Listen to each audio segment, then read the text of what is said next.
ভোটের মুখে দলবদল, তৃণমূল ছেড়ে বিজেপিতে তাপস রায়। সুকান্ত শুভেন্দুর উপস্থিতিতে যোগ দিলেন পদ্ম পরিবারে। বিজেপিতে যোগ দিয়েই তৃণমূলের বিরুদ্ধে চড়া সুর তাপস রায়ের। ইডির ভয়ে বিজেপির কাছে আত্মসমর্পণ, পাল্টা কটাক্ষ তৃণমূলের। পরিচ্ছন্ন ভাবমূর্তির এবং রাজনীতিতে টেস্টেড এবং ট্রাস্টেড আমাদের কিছু অভিজ্ঞ প্রবীণ নেতৃত্বর প্রয়োজন ছিল। সেই প্রয়োজনের অনেকটাই সম্মানীয় তাপস রায় মেটাবেন বলে আমি বিশ্বাসী।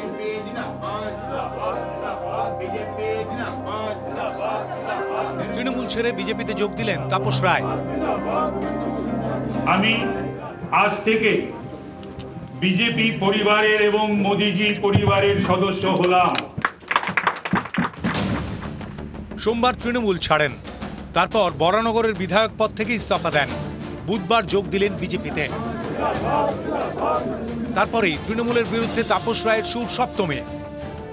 বাংলার বুকে যে অরাজক পরিস্থিতি, একটি সরকার, যে সরকার শেখ শাহজাহানদের সরকার, শিবু হাজরাদের সরকার, এবং যে সরকার হাইকোর্টের রায় মানে না, সুপ্রিম কোর্টের রায় মানে না, নির্দেশ মানে না, পশ্চিম বাংলা থেকে এই সকল অমানবিক জলদস্যুদের যাতে আগামী দিনে আমরা শান্তির বাংলা গড়তে পারি, সেই উদ্দেশ্যেই আজকে আমি শপথ নিয়ে বিজেপিতে আমি যোগদান করলাম। নীতি আদর্শ জলাঞ্জলি দিয়ে ইডির রেডের ভয়ে এবং বৃহত্তর কোনো কিছুর প্রলোভনে পা দিয়ে, যার সম্বন্ধে তিনি নিজে কিছুদিন আগে বিধানসভায় বিষোদ্গার করে তাকে চোর বলতেন, তার হাত থেকে আজকে পতাকা নিয়ে তিনি বিজেপির কাছে আত্মসমর্পণ করলেন। এর থেকে লজ্জার আর কিছু হয় না। বাংলার মানুষ এই ধরনের বেঈমান মির্জাফরদের কোনোদিন ক্ষমা করবে না। বেশ কিছুদিন ধরেই বেসুরে বাজছিলেন তাপস রায়। সোমবার তৃণমূলের সঙ্গে সব সম্পর্কে ইতি টানেন, তখন থেকেই জল্পনা এবার কোন পথে তাপস।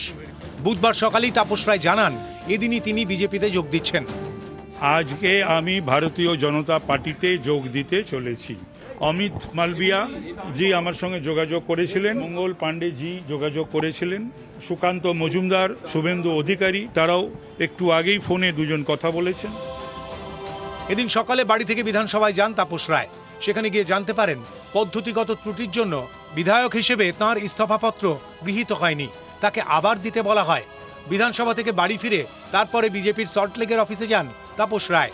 সেখানে তাপস রায়ের হাতে বিজেপির পতাকা তুলে দেন সুকান্ত মজুমদার, শুভেন্দু অধিকারীরা। বাংলার বুকে যে অরাজক পরিস্থিতি, একটি সরকার, যে সরকার শেখ শাহজাহানদের সরকার, শিবু হাজরাদের সরকার। তৃণমূলের কর্মীদের একটা সেন্টিমেন্ট আছে, কিন্তু যদি শুভেন্দু ভাইরাসে তাপসদা আক্রান্ত হয় তাহলে আমাদের কর্মীরাও সেই ভাইরাস, তার ক্ষেত্রে আমাদের কর্মীদের যা অবস্থান, কর্মীরা সেই অবস্থানেই সেই জায়গাটায় থাকবে। নিউজ 18 বাংলা।